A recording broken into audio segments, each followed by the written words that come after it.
I'm ecstatic to have this conversation. Me too. I'm excited to be on my good friend Counterpoints' stream. Oh man, I'm going to turn that into an audio clip. You're Excellent, do it. So, Mr. Jreg, well, actually, I know that there's like a in-group joke that plenty of people harass me about, effectively, that you don't always specify your pronunciation of your name. Do you want me to say it like French, like Jreg, where I drag the J into the R, or should I do Jreg? What's your favorite pronunciation? I don't have a favorite, but I typically tell people to go with their favorite, but I try to also be good at collapsing waveforms when someone asks me, because I think that's the socially beneficial thing to do. So let's go with Jreg, like with a bit of a French flair. I think that's cool. Excellent. Yeah. I love it. I love it. So believe it or not, you might remember, I don't know, but probably in 2020 or 2021, I forget exactly what it was, but you had a video called Frameworthless. And I thought it was so insightful. It actually like pained me, like physically, that it was so insightful. I reacted to it. I broke it down. You commented on it, and I was like, oh shit, I'm like smart enough. Hopefully he's just not doing like a post-ironic grift to make me think that I'm smart, to actually hopefully understand this artist a little bit. And then you left a comment, and I was like, oh my God, this is amazing. So do you mind talking about Frameworthless? Is that too far behind in your artwork? Oh yeah, I can talk about that. It was a while ago. What in particular? I made it when I was very sick. I had COVID, and I was a little delusional. I was a little delusional at the time, a little bit more even abstract thinky than I'm normally thinking. And yeah, no, I can share. So, and by the way, basically my game plan, I don't really have a game plan. I just wanted to talk to you. So if there's something specific that you want to hit or get out to the audience or whatever, then do so. But basically, I'm not like a super fan in that I've consumed all of your work on repeat, but I am a fan in that the things that I often interact with, I think are brilliant. And so that's kind of my position. Okay. And so Frameworthless, the reason why I loved it so much is that it was almost like a play or like a skit. And it was between a father and a son, and the son was having this existential crisis where he felt like in previous generations of society, there were norms and stories and traditions and aspirations. And so, the father had kind of like gone through the default of what society expected men to do. But this kid was totally existentially lost because he felt like he'd been given so much freedom, so lack of a definition of what it was to be a man in the modern era, that he had no idea what the fuck to do. And the dad basically said, stop being a pussy. That's like what the dad said. Yeah.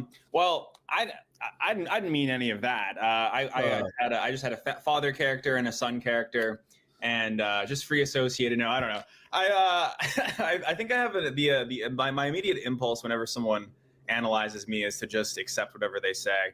But yeah, it might be helpful for us to, like, if we can watch it over and we can do like a play-by-play if you want. Yeah, I would love that. Actually. Yeah, that might help refresh my memory. Okay.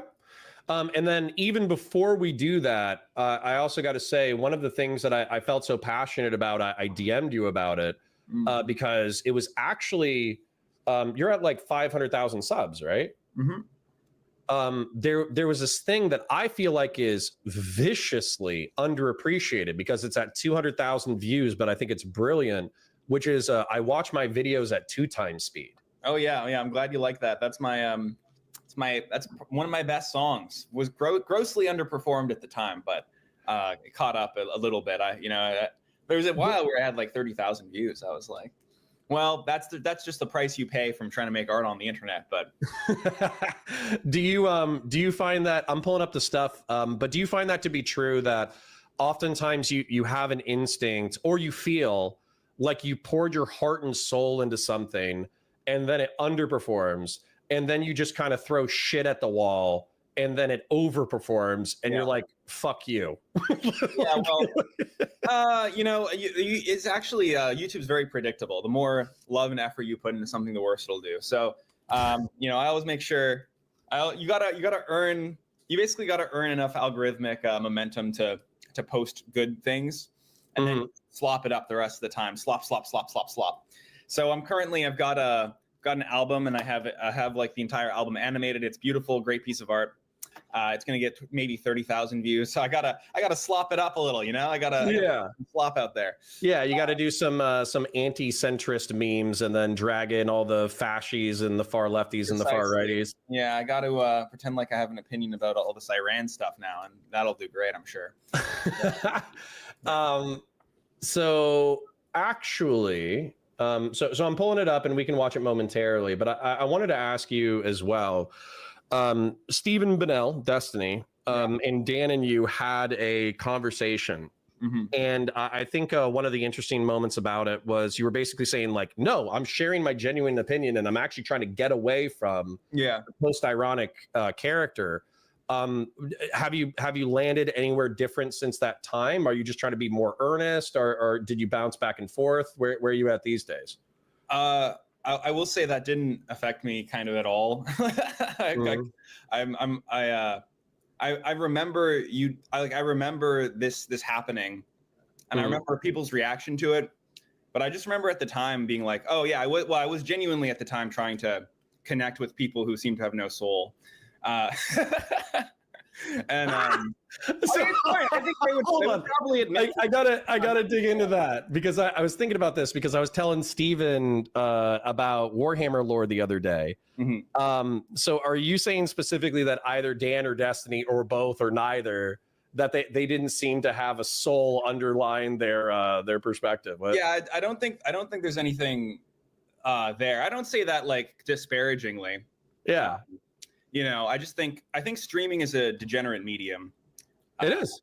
Yeah. I think it strips away your soul. Maybe. I have a lot of fun because I have a lot of friends who are streamers. I'm trying to be a streamer myself. Yeah. But the effectively the content that I engage with most is people pausing every 5 minutes and calling something stupid. Yeah. And so I just listen to that for like 3 or 4 hours at a time because it's like a warm blanket. It doesn't do anything. Yeah. But it's refreshing to know that people that I think are stupid are like, other people think they're stupid. But yeah, it's not a very deep medium. Yeah.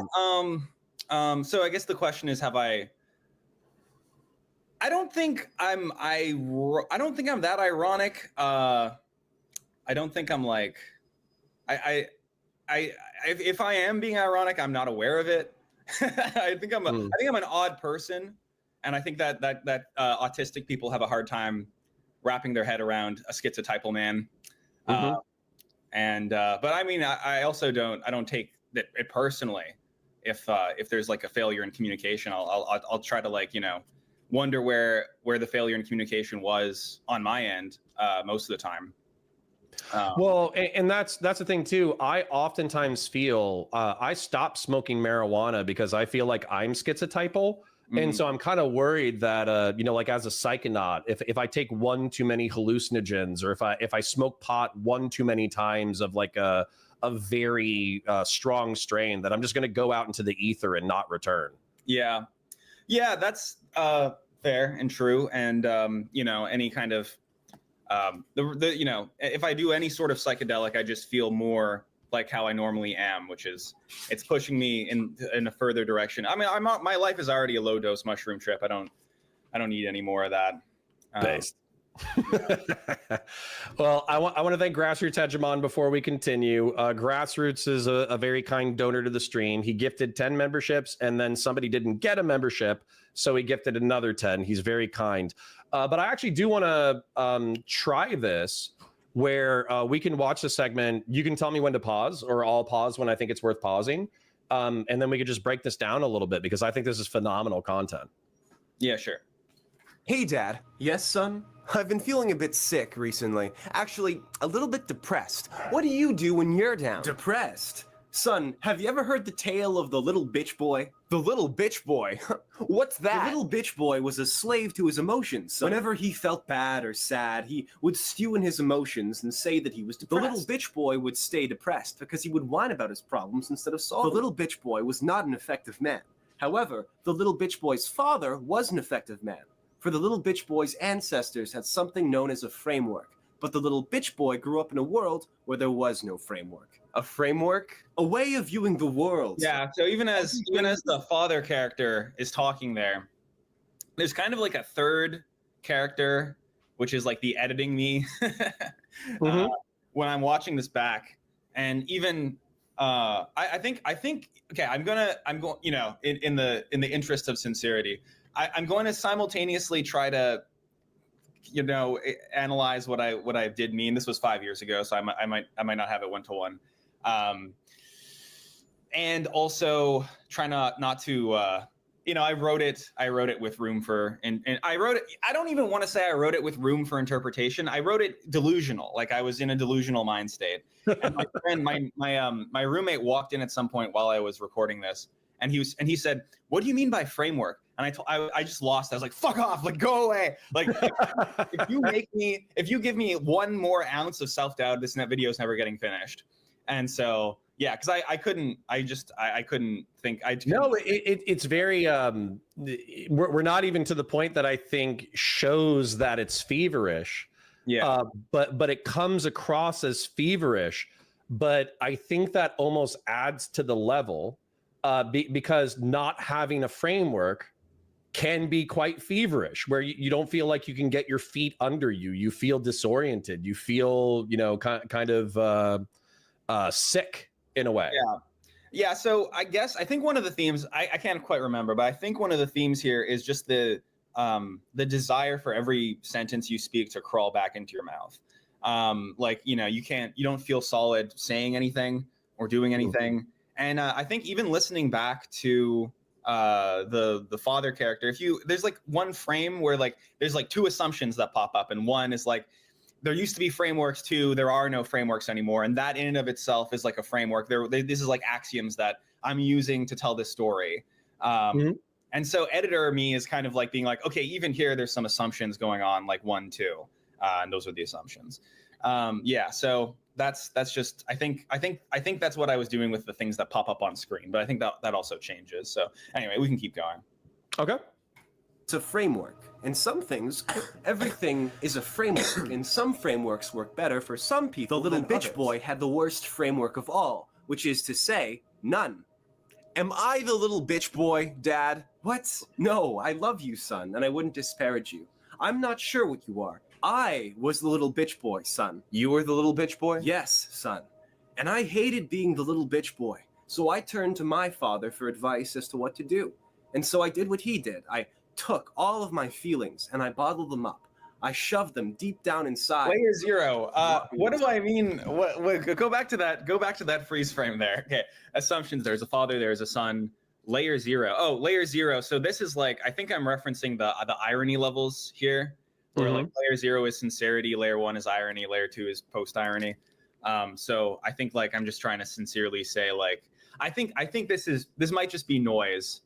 There's a lot of the stuff here doesn't have, like, I didn't put it in with like a very concrete meaning, or I'm just kind of vibing it out.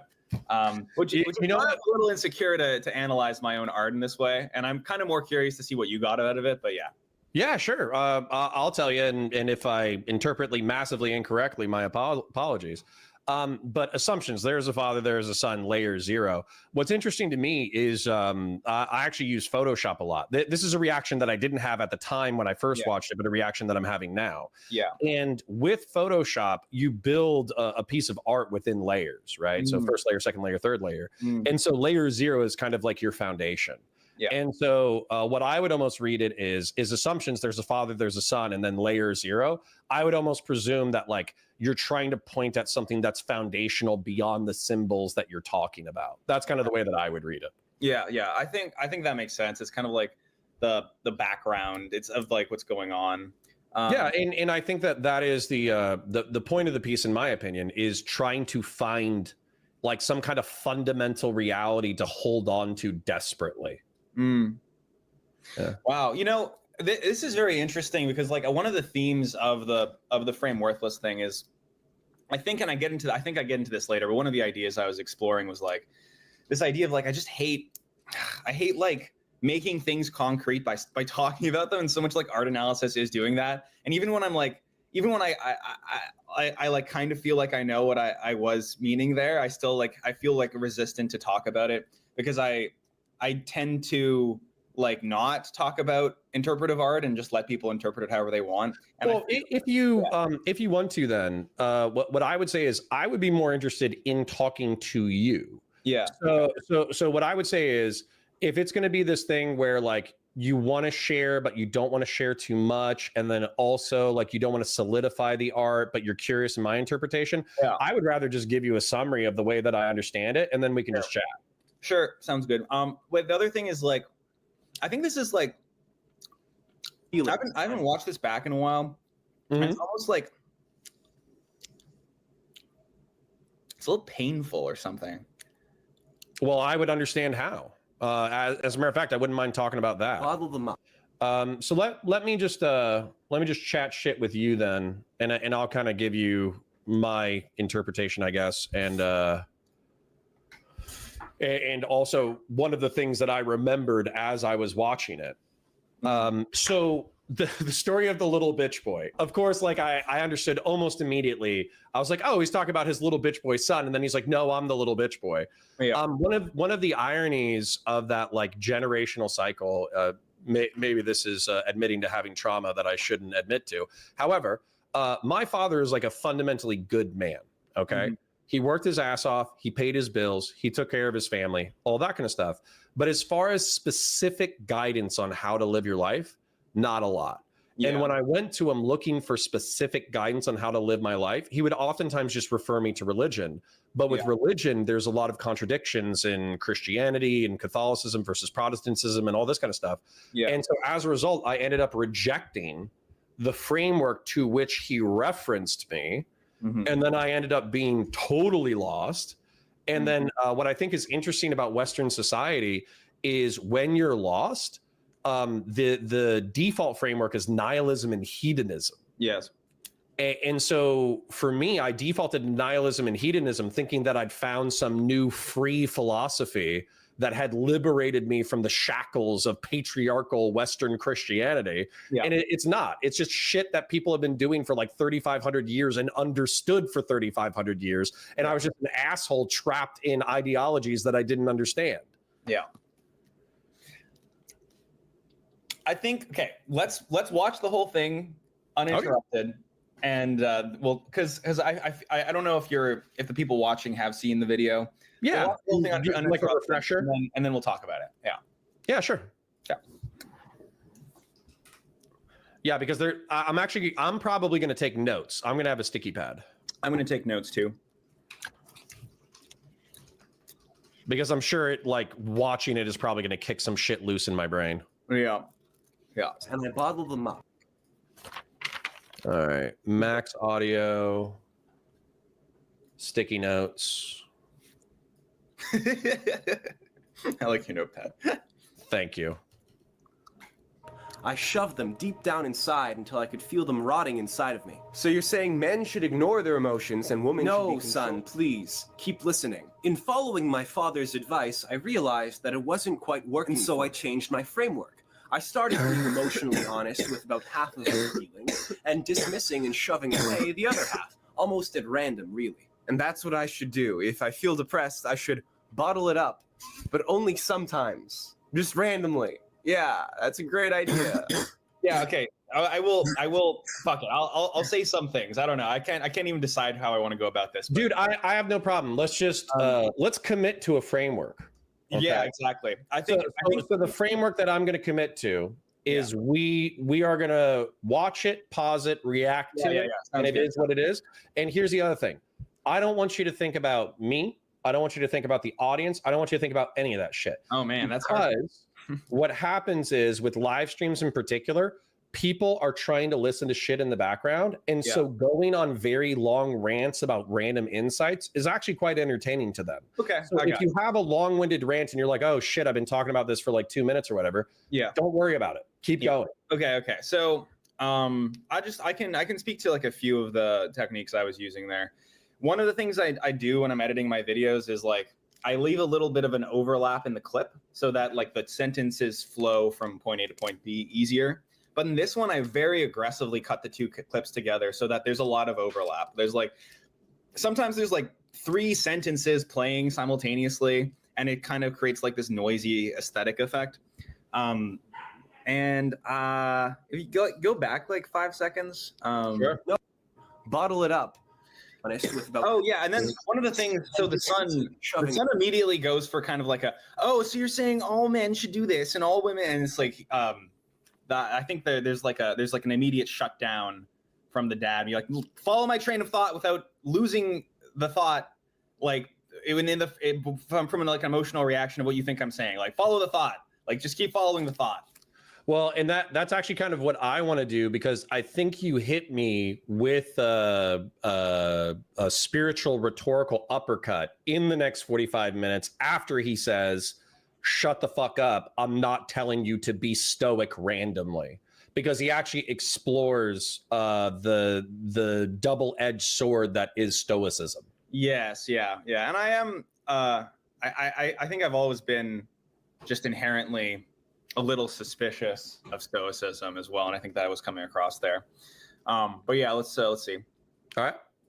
Hey, the other half, almost at random, really. And that's what I should do. If I feel depressed, I should bottle it up, but only sometimes, just randomly. Yeah, that's a great idea. No, son. Again, you're missing my point. I don't know what's right for you, but what ended up working for me was being strong most of the time and weak sometimes. And I could differentiate when to be strong and when to be weak based off of how I felt when I was randomly dismissing and acknowledging my emotions earlier. Yeah, Dad, that is far from a perfect framework. And you still haven't told me what to do. When I was doing that, I was working out for myself when I should be strong and when I should. And in doing that, I found a framework This is that worked out for fucking me. stupid. All of this is fucking stupid, son. I'm already growing. Don't put on the clown mask. Don't do it. No. If I had a nickel for every time I found myself in clown face paint. I was making a music video with a friend, and I was like, you can do it, like you can do whatever you want visually, and she was like, I'm gonna put you in clown makeup. I'm like, no, not again. Why does everyone want to keep putting me in? You'll notice behind me I had a poster of the Joker too, and I cut out the Joker and I made it say Jreg. So yeah, I've got the Joker because I'm the Joker. Ha ha ha. Yeah, I don't know. I can't help but cringe. Even Let me share because actually I did feel this is fairly insightful, and it's something I'm in my late 30s now. Yeah. So basically, this is something that I found is that when I was very young, late teenagers, early 20s, I thought I had a framework, right? So I had nihilism, I had hedonism, I had the Marine Corps because I served in the Marines. I had my parents' conservatism. And so I had all these ideologies kind of bouncing around in my brain. And similar to the dad character, where he didn't fully know when to be stoic and when to be vulnerable, or when to be, kind of cold and when to be angry or sad, because I think men are pretty much allowed to be numb and angry. Those are like the two emotions that you're allowed to be. Figuring out when to be soft and when to be strong, that's like a huge part where you can venture out into the world with an ideology or a framework, but ultimately when you try to apply it, it's going to be infinitely more complex than the ideology itself states. Mm-hmm. Yeah. That's good. All right. Do you want to share any more thoughts before we continue?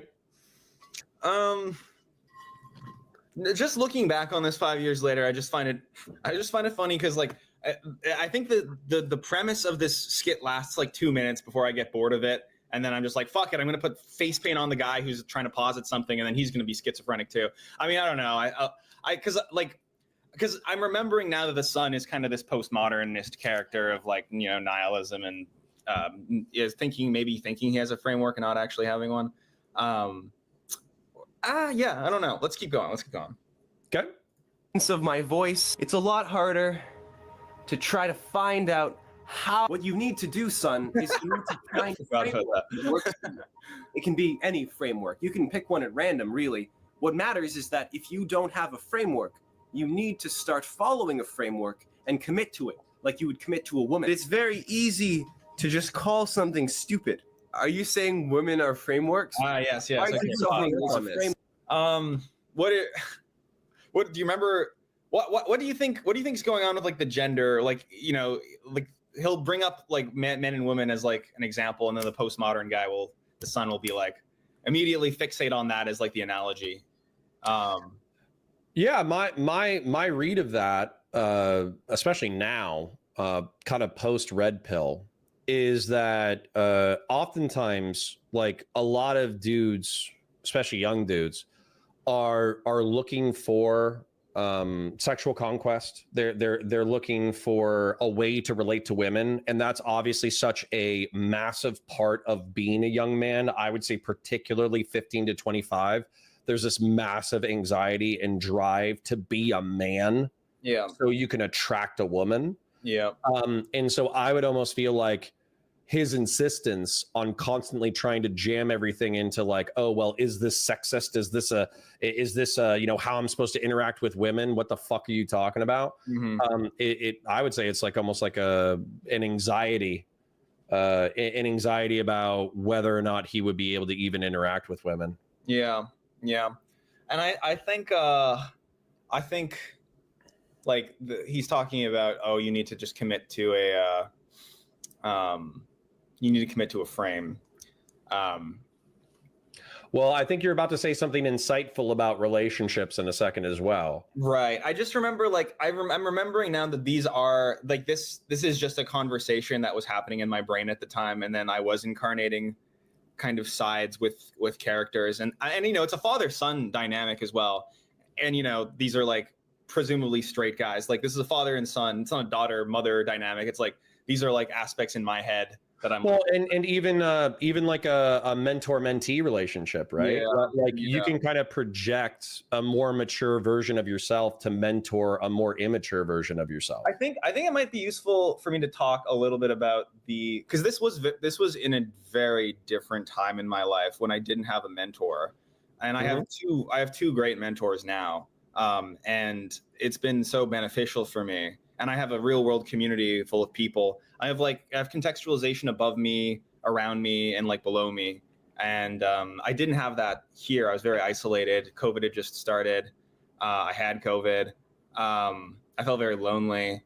And I felt like I was in a wisdom crisis of not having any mentorship or anyone older than me to contextualize my life. And I didn't feel like my parents were those people, because like I think a mentor shouldn't be your parents anyway. Yeah. But they might not even be able to deal. So I found that when I went to my parents, sometimes with these crises of meaning and frame and ideology and relationships, the world that they grew up in was so different from what I grew up in. That their advice was almost created for like a different social. I call that negative wisdom. I call that, it's like, it's better to have not. It's like, it's like you've built like heuristics for a world that's dead. So it's not actually useful for me anymore. And same thing. I think my mom, when I said I wanted to be a voice actor when I was 14, got me a book, and it was like, send your tapes to local radio stations so that they can. And this was like the thousands or some shit. So like the internet was taking over. Yeah. Nice. It probably had taken over at that point. Grassroots for 20 says, being good at engineering or using a certain kind of software or code language is discrete. Jreg is Jonathan Haidt enthusiast. Moral foundations are overpowered. Do you know who that is, Jonathan Haidt? Yeah, relatively speaking, there's a centrist show called Stitch and Adam, and they talk about like moral foundations theory, where effectively like conservatives have half a dozen moral intuitions, whereas liberals and progressives have like 2 or 3. Mm-hmm. And they kind of view the world through those. Okay, interesting. Yeah. Well, I mean, that's my interpretation, so feel free to correct me. But I don't know who Jonathan Haidt is. That's why I was asking.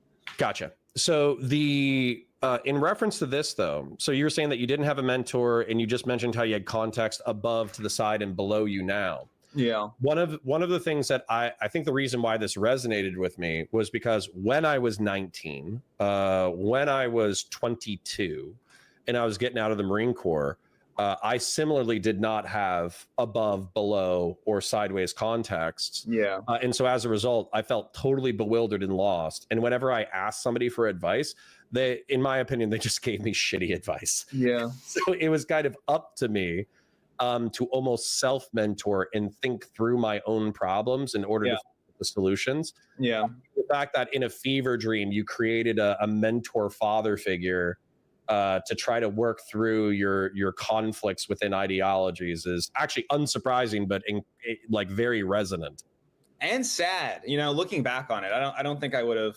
I think a lot of us have, to a great degree. I had to mentor myself up until the point when I could get like an actual mentor, which was like, and you know, in retrospect, it was difficult to find the right person, to find anyone older than me that was actually interested in me. In terms of guiding me. And yeah, it's sad. You know, it's good when you have no other options that you do figure out how to mentor yourself, but it's sad. It's not like, I think ideally we would have mentors, you know, and we would have people to guide us through these things. Well, and I think that's something that I try to charge my audience to do anyways, is, you know, I kind of boil it down to like almost radical normalcy. Where I say, like, you know, go outside, be normal, and obviously easier said than done. And then same thing with, you know, maybe I don't talk about it as much as I should, but I try to advocate for responsibility where, especially in a liberal society, nobody's going to come tell you to tie your shoes. Yeah. Nobody's going to come tell you to go to work. Nobody's going to come tell you to do whatever. They will let you wallow in your own filth.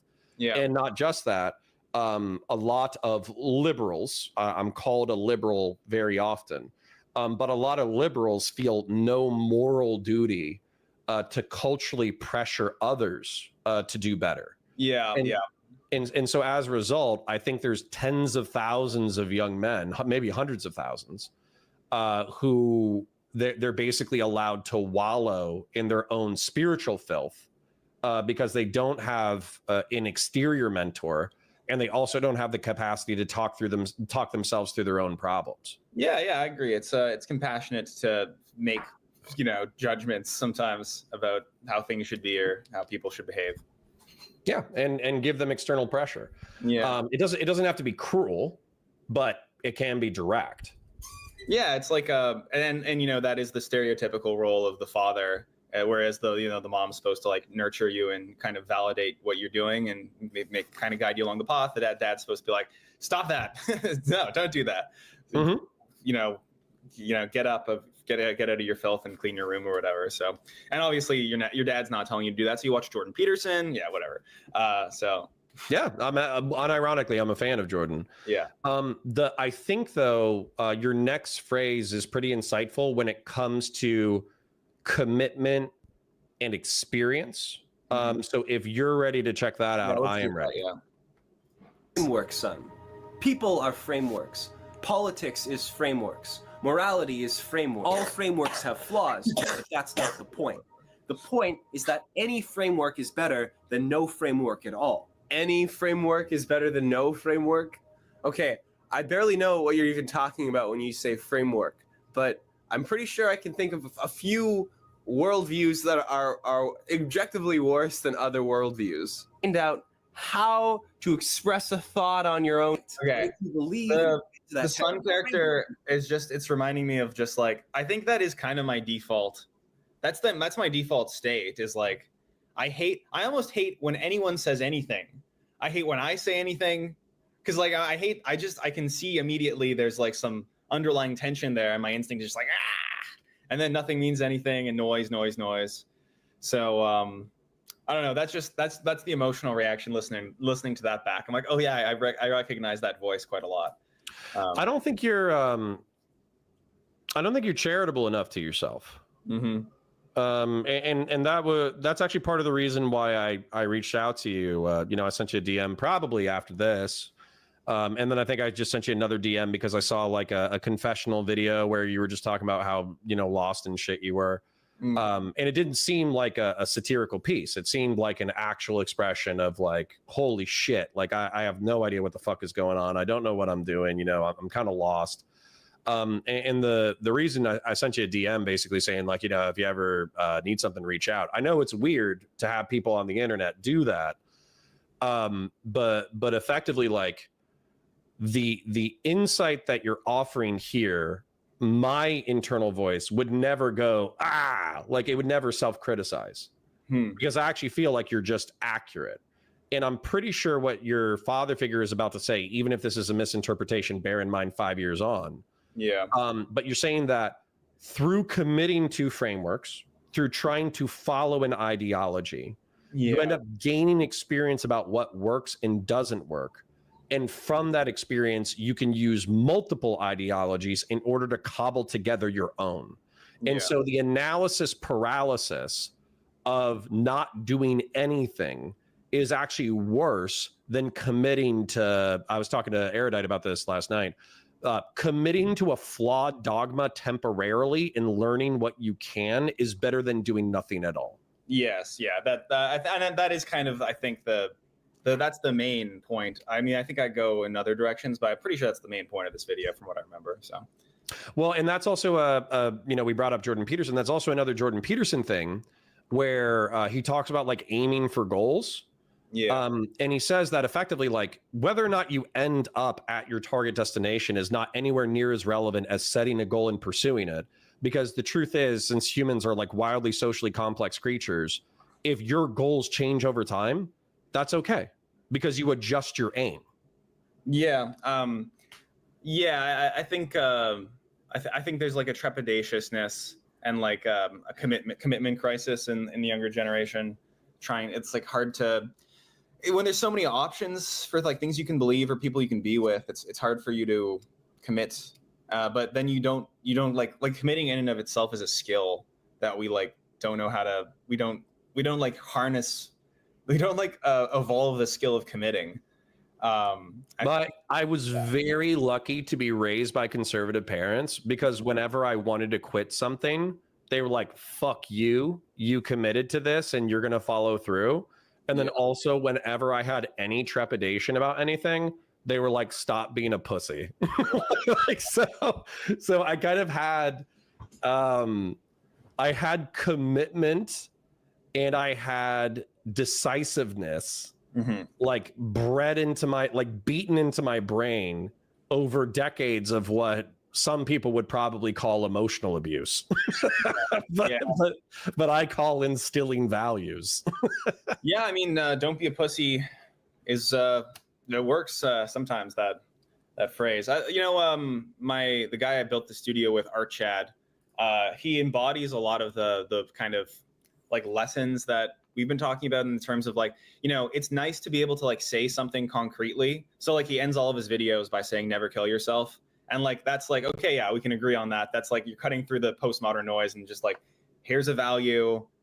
I'm like axiomatically positing this as a value. And I like that. And his other thing was like, don't be a pussy, never kill yourself. Like those are good. I think masculine, virtues or whatever.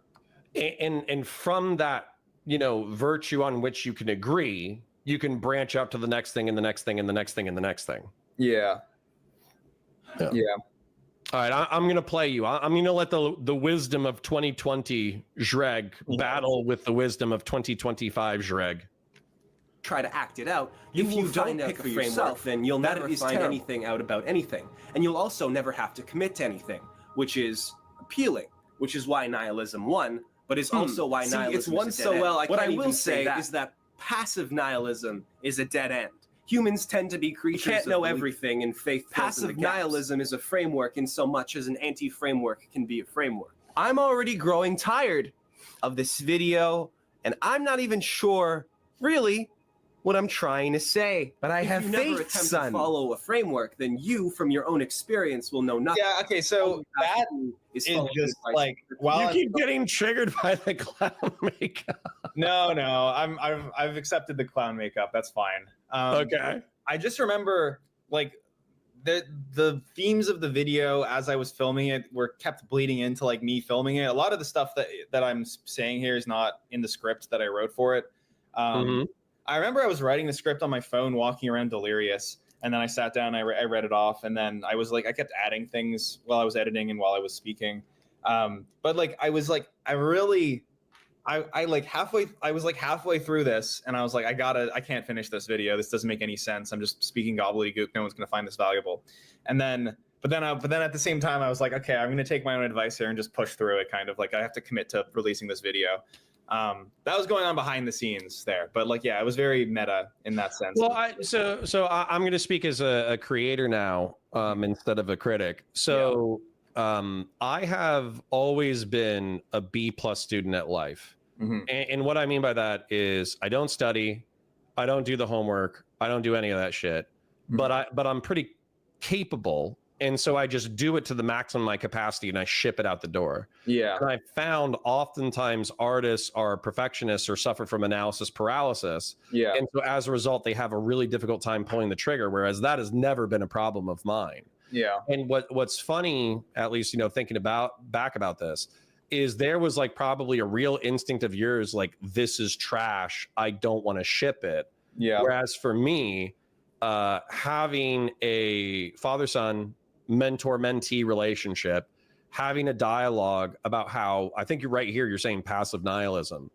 how so much of our world is trapped in passive nihilism, and passive nihilism is worse than almost any other ideology. Like, it would be better to be a fucking Islamist jihadist than it would be to be a fucking passive nihilist, because at least the Islamist jihadist is going to do something, in the world, whereas a passive nihilist is going to languish in his own fear and self-hatred until he just rots into the ground.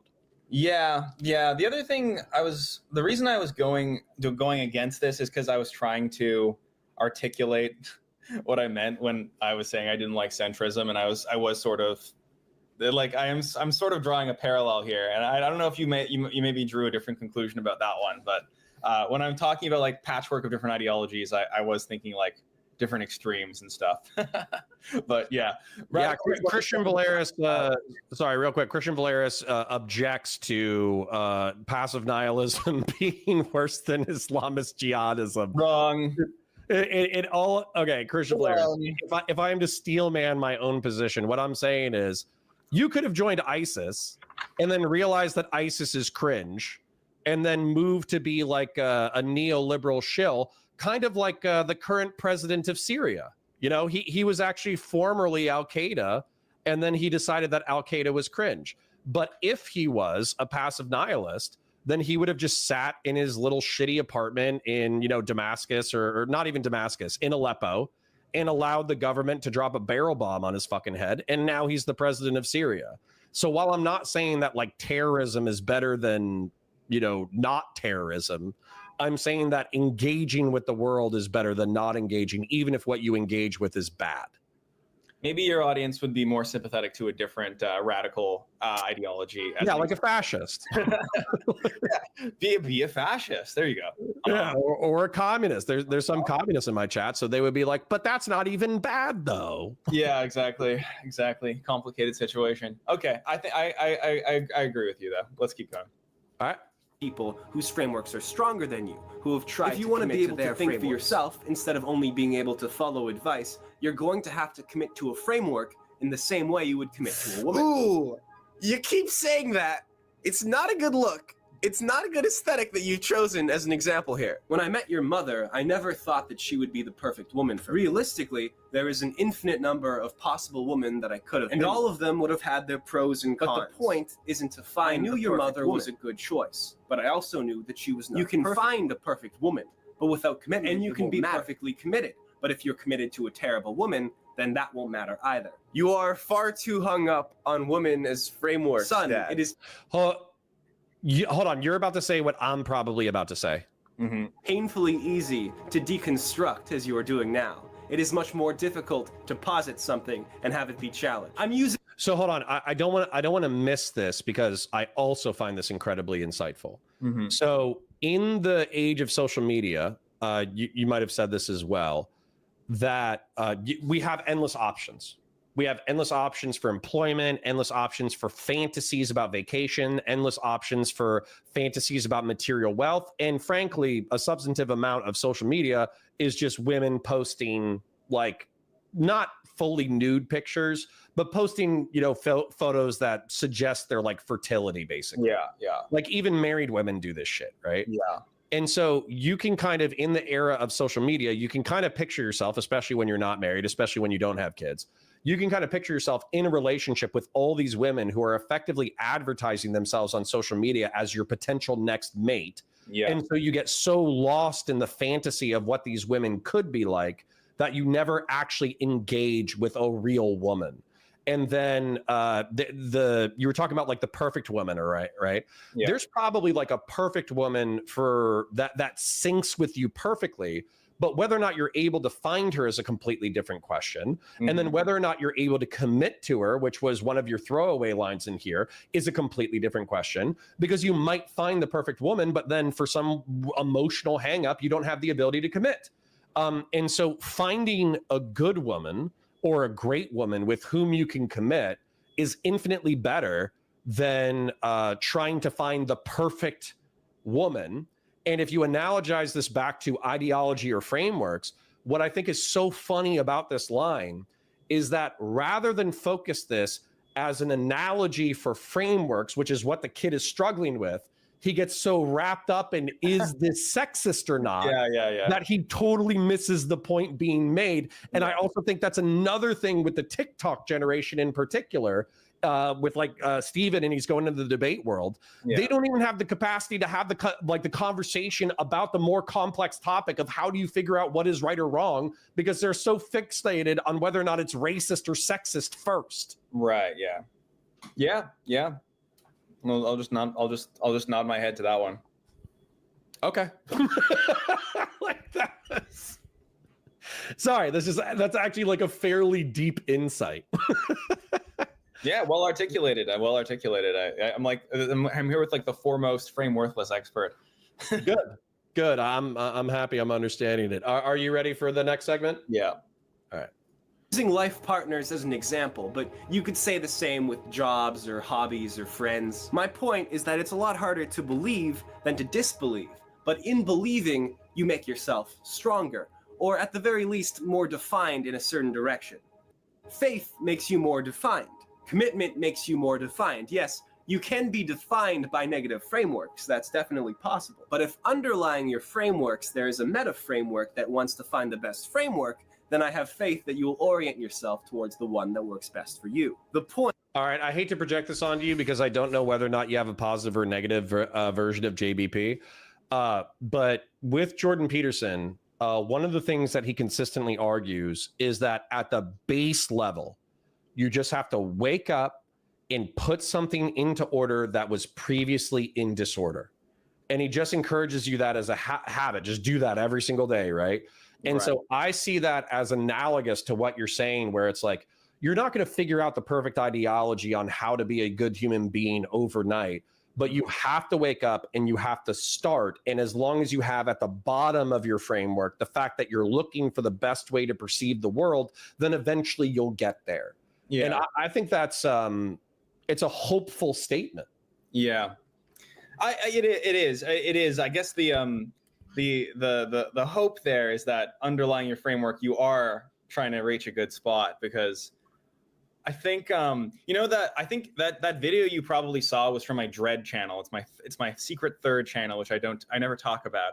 And I guess the underlying meta framework there is like, what if I was orienting towards like the worst possible thoughts and opinions about life and reality in the most destructive way possible, and sort of just like keep it there as like a museum, like not necessarily as this is how I really am, or like this is really reflective of me, but more of just like, here's a collection of like my most unfiltered mentally ill thoughts.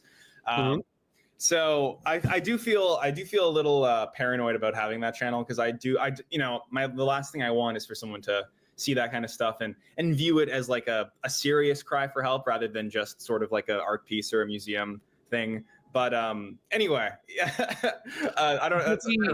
The way that I read it, I don't know if it was a part of that channel, but it basically it looked like you were at like a rest area or some cinder block building or something like that. And it didn't look like it was in use. There was nobody else around. Okay, yeah, I got you. Yeah. And it was a cell phone footage. And it wasn't like I'm going to kill myself cry for help. It was a more like I'm lost and I'm struggling kind of cry for help. Interesting. Yeah. And it wasn't, I don't even think it was a cry for help. It was more like a description of what the fuck was going on in your brain at that time. Or it could have been a meta narrative art piece. I have no idea. Well, it is always true. Like it is always just like at that time, I think is the key thing of like, you know, I my mood fluctuates, we'll say. So I try to capture the moments when it's like that. But yeah, I mean, you know, a lot of the time I feel like, oh, I know I'm exactly where I need to be in you know, day by day that changes. Well, and that's where I found it useful though, because even if that was like a temporary emotion, there are times, you know, I've been pretty aggressive about trying to, about having a underlying framework to find the best framework with which to understand reality.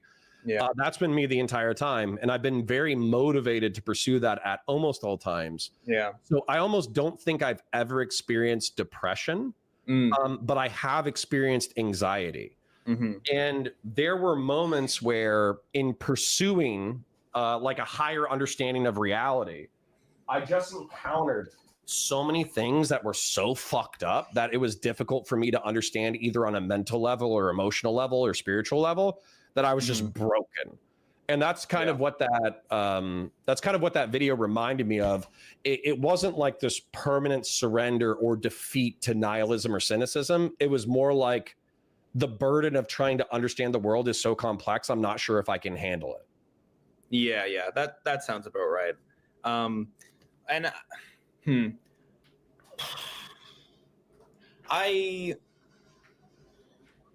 I'm trying to figure out how much I relate to the problem that I'm articulating in the video now. Do I relate to it like on the same level or less or more? I think less. I want to say less. Young man's problem. Yeah, it is a young, and I am old. I'm 28. Like I am a lot older than and I'm in a very different life circumstance than I was when I made this. And I feel like I am a mentor to a lot of people I know in real life now. And I just feel like, I think one of the frameworks I committed to was community. Like I really took that meme seriously, and I built a community in Toronto. I moved, I gathered together like 20 talented people. I brought them together, and we have a huge orbit now, and we hang out all the time. And that was really good to commit to and like put my money behind and stuff, and try out and like run into problems and then get over the problems. But anyway, I'm getting off track. Let's keep going. Well, I don't think you are necessarily. Just to speak to that, you know, iron sharpens iron, men sharpens men. And, you know, I'm not a religious literalist, but I would say I find some of the greatest ironies in my life being that I was totally lost. And then I didn't meet a mentor, but I met a brother who was a beautiful mirror on which to bounce off all of my crazy schizo bullshit. And he was like the perfect friend at the perfect time in the weirdest way. And it's so coincidental that we met each other. Yeah. And then he helped me get to a different place. And then by helping me get to a different place, I was able to be a brother to another person who was lost in a different way than me, but it was familiar enough that I had something to offer him. Yeah. And basically I just replicated what my first brother, spiritual brother, did for me, which was being an ear and a mirror to someone who's lost. And I think that very oftentimes people do need some level of guidance, like a framework to get to, but also a lot of really smart people struggle with the failures of their ideologies. And so what they need in order to get over that loss is a mirror or an ear. And we're not good about that in our current society where communities are so broken.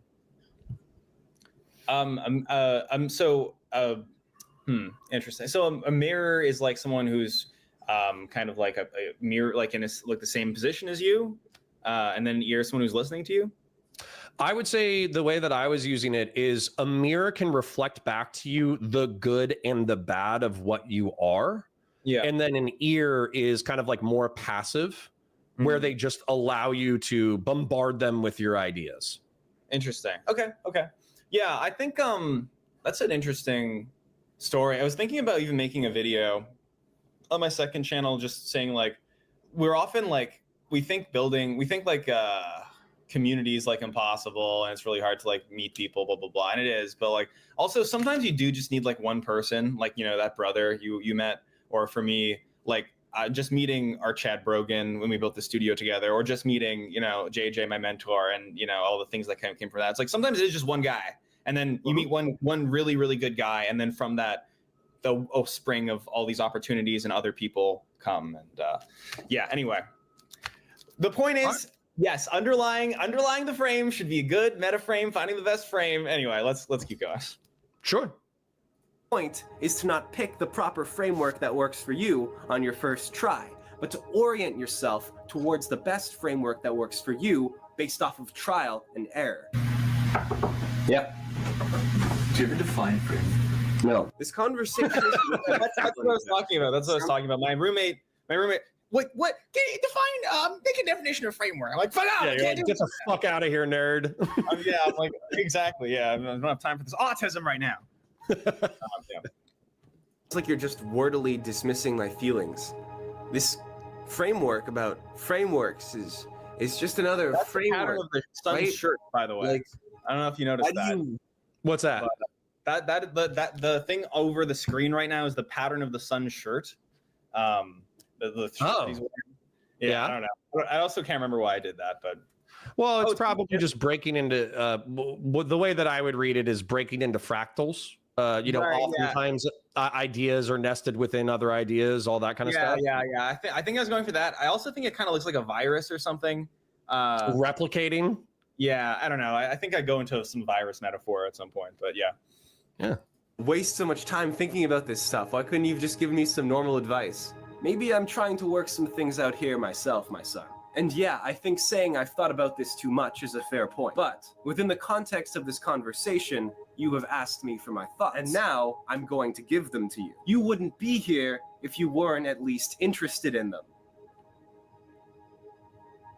A fourth wall break is not clever anymore, Dad. You have to get with the times, jeez.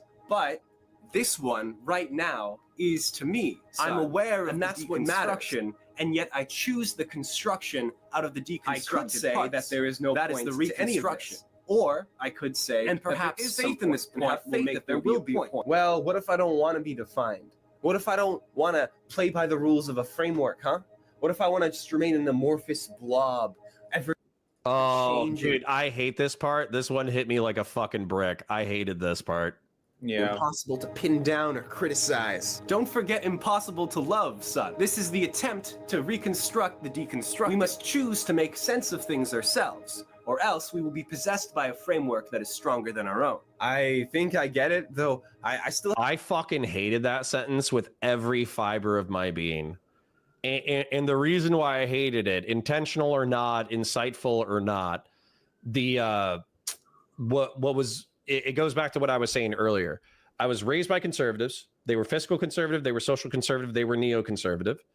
So I had that framework, and they also had Christianity. Christianity is a huge part of their identity. Yeah. But that didn't work for me.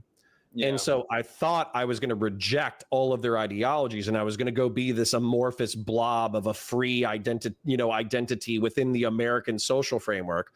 Yeah. But then I became enslaved to the other ideologies like Marine, American. And then nihilism and hedonism is very rarely expressed consciously within our society. Like, you don't watch Euphoria and Euphoria is like, this is nihilism, this is hedonism, this is nihilism, this is hedonism. Like, nobody says it explicitly, but it's obviously such like a creative undercurrent within our pop culture that it's almost like swimming in water when it comes to pop culture.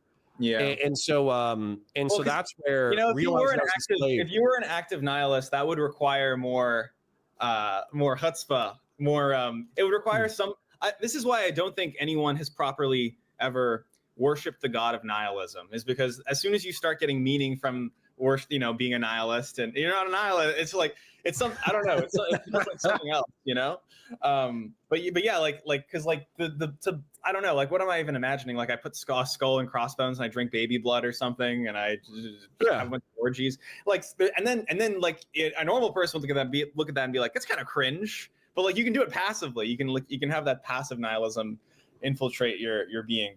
Anyway, yeah, I don't know. Well, I was going to say, so, Destiny or whatever, I brought this up to him multiple times. I don't necessarily mean it as an insult, but I think that he lives a nihilist, hedonist lifestyle. And what I mean by that is he pursues his own pleasure. He minimizes his own pain. He pursues his material well-being, and he's found an ideology that permits him to be the way that he is. And that's liberalism. And so he fights tooth and nail, number one, because it's interesting, and I think he's an intelligent person. But I think he fights tooth and nail for liberalism, because liberalism is the political ideology that in turn permits his nihilism and his hedonism. Right. And so it gives him like an underlying identity through which to like fight, while still ultimately having nothing definitive to say about what human beings should spend their time doing while they exist. Yeah. Yeah. All right. Why doesn't he become a Satanist? What's that? Why doesn't he become a Satanist then? He could like do like a really, disgusting orgy and eat babies and stuff. And well, I guess he doesn't want to do that kind of stuff. Liberalism is the thing you can defend that. Well, and I think that he might not necessarily care about being perceived necessarily as a good person, but I think he wants to be perceived as a great person. So he doesn't want to be like we're psychoanalyzing Destiny now. Yeah! Okay, so he doesn't want to be a good guy. Like, he doesn't want people, like, nobody thinks Destiny's like, oh, that's a guy I'd like to hang around. But he's like a great man who's going to like change the world or whatever. Like, well, I mean, maybe I'm being cringe. I like hanging him around him. I think he's funny and smart as fuck. But yeah, like there's a risk to that, right? Mm-hmm. And then when I say like a great man, it's like, yeah, maybe I'm, that might be too far because we're thinking of like Alexander the Great or Napoleon or some shit, right? He's not going to be a military general. But regardless of your criticisms of the person, he has still achieved internet fame. He's still been wildly financially successful. He's a successful entertainer, and he can largely do whatever he wants to do. And in some ways, that is something that I think a lot of young men crave. Yeah, I agree. Yeah. All right. I have the suspicion here that this could be easily interpreted as terrible advice. It's not exactly advice, my son. It is meta advice. Be open to changing your mind, but not so open that you throw away a good woman, and not so closed that you hold on to a bad one. Well, I don't want to do that. I don't want to play this game. Having no framework, you can't choose to not play the game. You don't actively choose to adopt a framework. I was crying there. I don't know. I don't know why. It might have dude, I love that moment. Are you shitting me? I was like, wait a second, because I recognize my tells when I'm going to cry, and I was crying there, sincerely. Well, let me tell you why I love that moment. I was going to get a little further and break that down, but the reason why I love that is because there's a scene in the TV show Game of Thrones. Okay. Mm-hmm. And Jon Snow is dealing with like all this bullshit. Like Winterfell is falling, his dad's been killed, his brother's been killed. He has this like dual loyalty where he wants to be loyal to the Watch, but the Watch is not what he thought it was. Mm-hmm. And then his family is getting wiped out, and he wants to run away and he wants to escape. Mm-hmm. And so he's feeling this like really extreme like helplessness where he just can't do anything right no matter what choice he makes. And so I think his mentor was Aegon Targaryen, who was basically like the king to be, but he kept his oath to the Watch. Mm. And basically what he said is kill the boy and let the man come forth. Yeah. And it's this internal choice that we all kind of have to either have like the scared, innocent, helpless child that kind of dominates our anxieties and our fears, or to say, fuck that, I'm going to grow up, I'm going to grab life by the horns. And the truth is we vacillate between those personalities all the time. And so seeing someone like looking at somebody, encouraging him to grab life by the horns, but not wanting to grab life by the horns, but actually like kind of choosing to emotionally break, intentional or not, I really sympathized with that. Because, dude, life is fucking scary and overwhelming, and mortality is terrifying, and the world is filled with like malevolence and tragedy and all sorts of crazy shit. So you kind of have to have balls to wrestle with it. Yeah. Yep. Yeah. will actively choose You're to not my adopt biological you. In terms son. of this depression, if you don't choose to have a framework about this issue, then this issue will have a framework that is the status quo, and you will be dependent on pills for the rest of your life. The status quo works very well for some people, but it does not work well for everyone. And that is why the status quo must be actively chosen and not passively accepted. The core of what you're saying here, underneath all these words, is just I shouldn't be on pills. Is that what you're saying? Not necessarily, son. Just because something is accepted and amplified by the status quo does not mean that it is right for everyone. An office job works for some people, and it doesn't work for others.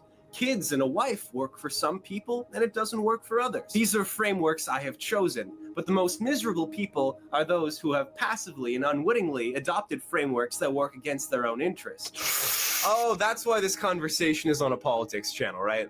Right, son. The status quo is not really our enemy, because the status quo is still a framework. Our enemy is the apathy that props up the framework. The status quo is the sickness that infects those who don't have the framework and replaces the passive anti-framework with the active dominant framework. People who think that they're bucking the system by choosing not to adopt a framework are actively propping it up by being possessed by it. Our enemy is not the sickness, but the diseased. The infection of the status quo is not a fault of the status quo. It is a fault of frameworks. Frameworks infect. Frameworks are diseases. Advice You can't is choose an not to infection. be diseased. You must pick your disease. Whether you like it or not, disease is already run through your head. You must pick You one are to already stick in. hopelessly You will live sick. that disease. You are will love already that hopelessly disease. sick. You will are identify already with the hopelessly disease. sick. Our Those disease coughs are real, by the way. status quo. What's that? All those coughs are real, by the way. I They did. sound real as shit, man. I wasn't doubting their authenticity. I can't remember if I wrote the disease metaphor like consciously aware of the fact that like, oh, I have COVID and I'm gonna like work the COVID thing into it, or if that just happened, if that just worked out that way.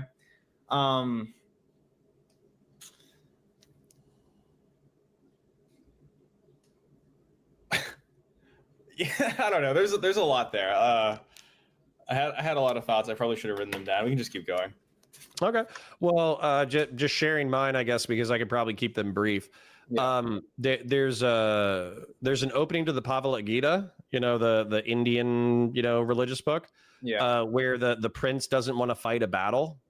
He doesn't want to go to war with his uncles. Mm-hmm. And I always tell the story a little bit wrong. People always correct me. But I think that one of the gods show up, Krishna, whatever, Vishnu, something. And he basically says, like, not being involved in the battle is still being involved in the battle because you're deferring power to the other people who are playing the game. Yeah. And so it's kind of like, again, it's like Jesus hates a pussy, and stop being a pussy. But one of the reason why that revelation was so pertinent to me is because I think that a lot of people think that by not participating in society, they somehow break away from it. Whereas realistically, their mere existence means that they're a part of it. And that's what I like about that line where it's like the most resentful people in the world are the people who have had frameworks thrust upon them. And then also the people who think that they're escaping the status quo by not participating are still a part of the status quo because they're being passive to it. Yeah. Yeah. It works in various ways, that one. I can imagine, there's a lot of like societal kind of things you find yourself involved with, and you're like, did I consciously choose this, or did I just wake up in this position? And if it's something that works for you, great. But if it's something that isn't working for you and you didn't choose, that can make you very resentful, I think. And for me, it's almost like a call to anti-pacifism, not in like a war sense. Like this doesn't mean like go out and kill people, but it does mean like you can't be neutral about your own existence. Yeah. Or else it'll pass you by. Yeah. All right. then we would still be infecting those who claim to not have frameworks. Thus, we do not blame the status quo, we blame the victims of the status quo disease. But none of this is really about politics. It never has been about politics. This conversation or this channel? Let's look at it another way. In order to make art, you need to have a framework. Art is the expression of a framework, emotional communication of frameworks. You'll never make art if you do not accept a framework. But if you accept any framework and start making art about that, then you will know how to make art. Then you will change your framework and make different art. But Dad, let's be real. You don't have a framework. You don't make art about having a framework. You make art about not having a framework. You make art about being passively consumed by stronger framework. Correct me if I'm wrong. You're now jumping past the dad as a character to talking about Jreg, the creator, right? Yeah. Okay. Yeah. Okay, hold on. But I want to hear what the son says, because this feels like accusatory to yourself. Yeah. That's a fair interpretation, son. Can also look at it as the attempt to orient myself towards a genuine framework. An exercise to the schizotypal. Schizotypal? So this is just advice for the mentally ill then? We're all mentally ill now, son. What happens when the frameworks dissolve? Everyone is mentally ill now, son. Culturally, we are going through the same process. We're going through the same process of disintegration and reintegration. Schizotypal, you'll wrestle with them. Probably why we should start listening to them. Deeply son. And don't you get started on romanticization of mental illnesses. If one medicates away the symptoms of sickness, it becomes a lot more difficult to articulate sickness now, doesn't it, son? And one must articulate a problem before a solution. That's a fair interpretation, son. But you can look at it as a genuine attempt to orient oneself towards the proper framework, just by trying them all out. What else are you supposed to do? All right, I've got it. I figured out the core of your advice. You want me to talk about my feelings at random, and just ignore half of them, but take half of them very seriously. Have we reached the conclusion to this conversation? No, son. That's just generally the path I took. What I want you to do is find a framework that you think will work for you. And then I want you to commit to it and work within it. Whether it ends up being the one you die with isn't important. What's important is that by adopting it and working within it, you are learning.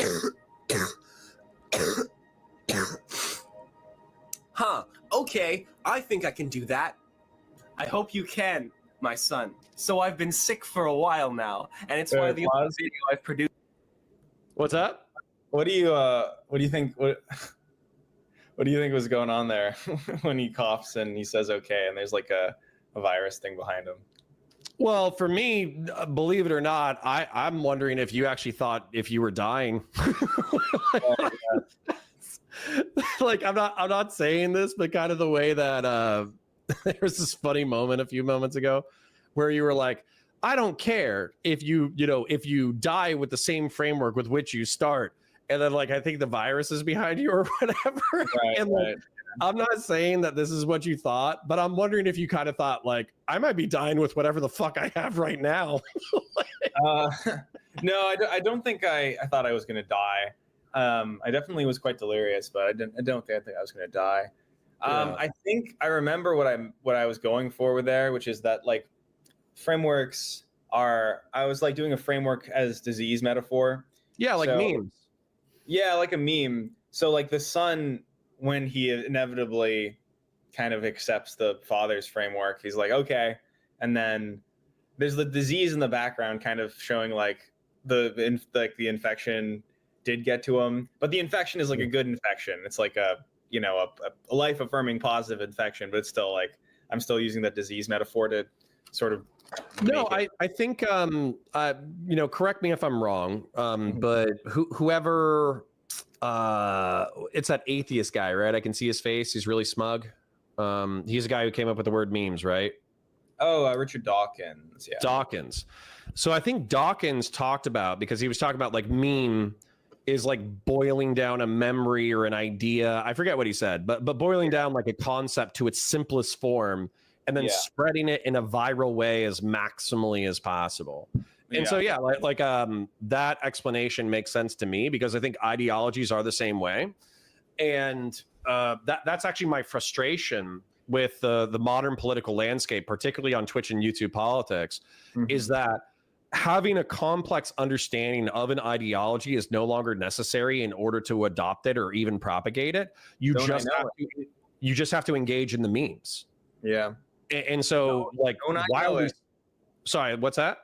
Don't I know it? Yeah, I relate. I mean, my first few years where it was barely understanding political concepts and, making money and talking about them and having like the biggest videos about them, and never having read any of the books. So you just were a meme propagator. But see, here's the thing though, is I felt like even if you didn't read the original concepts or ideas, you were still able to speak to the language transmission of each ideology, and also they're like signifiers, and they're like virtue signifiers. And that's why I get frustrated with people like Vosh, like Hassan Piker, because it doesn't feel like this like earnest attempt to understand an ideology and apply it to reality. It's more about taking on the symbols of the ideology in order to further your own power. And I think that frustrates the fuck out of me. You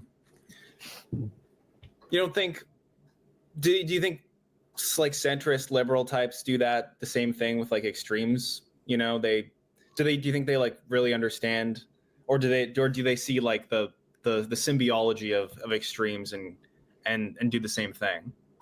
Unfortunately, I think that this is probably going to be like a normie versus like schizo politics person. I guess most normies, you're right, they don't really traffic in like the undergirding philosophical, structure of ideology. They do just kind of like signal back and forth the things that say, I'm a part of this political tribe. Okay. But I hate admitting this to you, because this is where PF Young, I know you've talked to him before, where he's like, vibes-based politics. I'm just going to embrace the memes. And I'm like, no, that's the fucking problem. Everybody just operates off of vibes. Yeah. He's more aware of the trend and leaning into it, while you're aware of the trend and leaning away from it. Which is a losing battle, by the way. Yeah, well, I mean, if I was gonna pick a side just for my own self-interest, I'd probably just lean into the vibes, because I think I agree with you, like that is probably making the problem worse. But then if I'm just like I want to be on the winning side, I'll just take the PF Young side. Be like, yeah, vibes only. He was at the studio last week. He was visiting me, and he was in my place, and we had him by. It was great. If you're ever in Toronto, you're welcome to come by. I was going to ask what city you guys are in. So you said Toronto?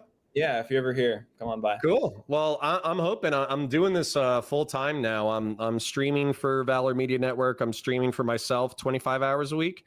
And then I'm also doing post-recorded content that hopefully, like it gets me a few grand a month.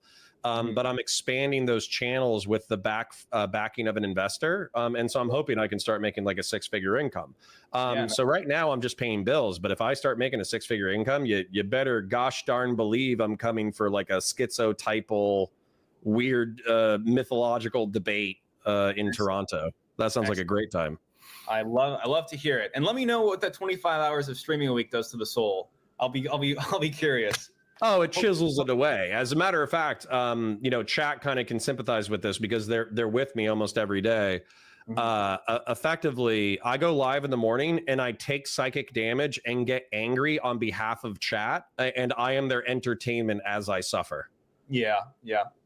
But the truth is, I was going to do that anyways, so I might as well make money. Yeah.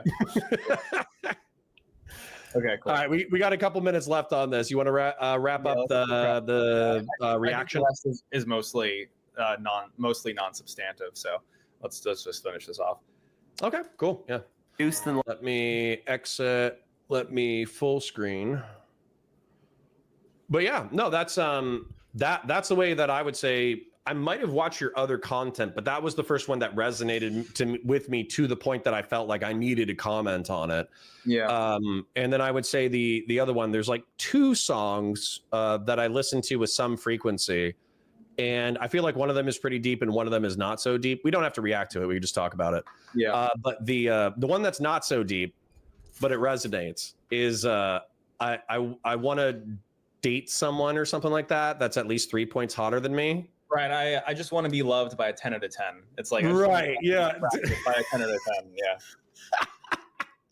Yeah. It's being mean. We love Steven. Everybody's commenting about her earlier. I was glazing. I was glazing Steven, but I'm also criticizing his lifestyle. Mm-hmm. That entire narrative is effectively like somebody who wants love and social connection and appreciation, but they're a fucking snob about it. And so as a result, they don't accept somebody who's within their like attractive sphere. And so they crave power and money as a way to get somebody who's more attractive than them. But what happens is they become so addicted to power and money in order to gain sexual access to attractive people that then they I don't want to say mistake, but they get addicted to it to the point that being loved by someone genuinely and earnestly is no longer the point of relationships. It's just power, money, clout, influence, and sex. Yeah. And I thought that was like a hysterical thing because you see it all the time. You see men all the time fall down this path. Yeah. Yeah. And I mean, it's not like I don't do anything from a place of pure criticism. Like anything I talk about, I have an element of that within me. And so like most of the time when I'm making art, it's not like I'm like seeing something in someone else that I'm criticizing. I'm mostly taking an aspect of myself and blowing it up into the realm of the video. That's what I do. That's what I do when I'm like angst posting on main or whatever. I'm taking a small part of myself and blowing it up. You think, well, I'm being a smartass, but you don't think there isn't like some Darwinian lizard brain fucking smartass part of me, especially when I was younger, when I was like 19 or 20, and I was imagining being a millionaire and being so successful that I could marry multiple babes and they would just have to put up with my bullshit because I had so much money and clout and power that they would just put up with it. And like that, it's a very shallow way to approach relationships. But I also think it's a fantasy for a lot of men because there are very physically attractive women who will put up with antisocial bullshit in order to get access to money and power. Yeah. My fantasy is a bunch of vapid sluts around me at all times. Yeah. And I have $10 million. Yeah. That'd be nice. Think about how socially reinforced that is too. Even Batman, the Christian Bale one, he returns to Gotham and he's supposed to play a playboy, in Gotham or whatever. And what's the first thing he does? He buys a Lamborghini and he goes to a fancy restaurant with 2 sluts. And then his old girlfriend, whom he truly loves, sees him and judges him for it. And he's like, fuck, I'm a shitbag. Yeah. Yeah. I do. Even now, looking, I mean, I'd say like that is probably the status quo meta on like both ends of the gender aisle in terms of most of the people I know. It's kind of bleak. But you think that they want that? No, you can say yes, because I guarantee you that like independent wealth might make you want to crave that more. I think we're in like a degenerate cycle, and I mean degenerate in the sense of like if like men and women are playing games with each other, you can play a game where like both of you guys are benefiting, or you can do like some prisoner's dilemma shit where like you're both like working in each other's worst interests. And I think that's kind of what we are doing. Yeah, I do. I'm pretty sympathetic to the idea that it's pretty bleak out there, and I'm doing fine, and it's pretty bleak. But yeah, I don't know much. Well, can I ask? Do you have a long-term partner? Are you interested in a long-term partner, or are you kind of playing the field because you know that you have the capacity to do so? I like.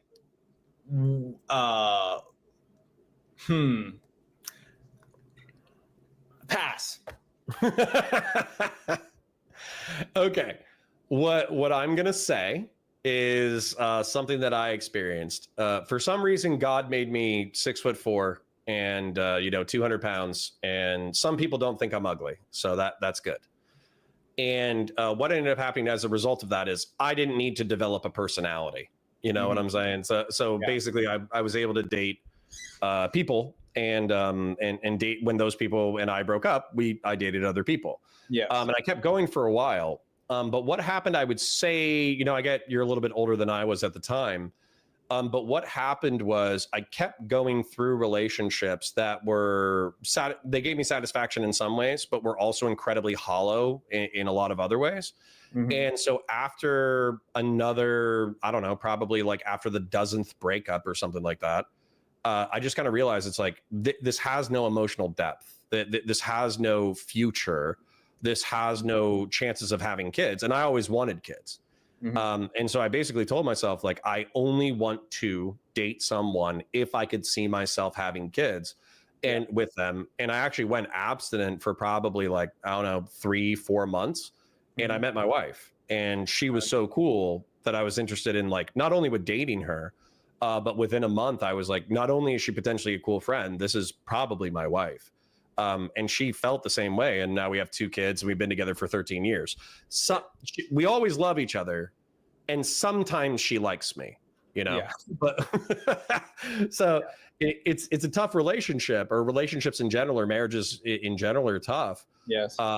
But that's where I saw myself, like, I could spend another decade on the hedonic treadmill, kind of chasing relationships and pleasure, or I could pursue something deeper, and I chose to pursue something deeper. Yeah. But you're saying you and your friends might be trapped on the hedonic treadmill? No, I don't know. I don't. This feels like a rust, like a part of my brain with cobwebs that I actively avoid, like the gender relation bullshit. I think like things have definitely skewed towards the kind of like seek power and transactional power based, kind of bleak, dark, red pilled on the men's side, female, like pink pilled on the woman's side. I sense my vibes are that it's bleak. That's all I can say.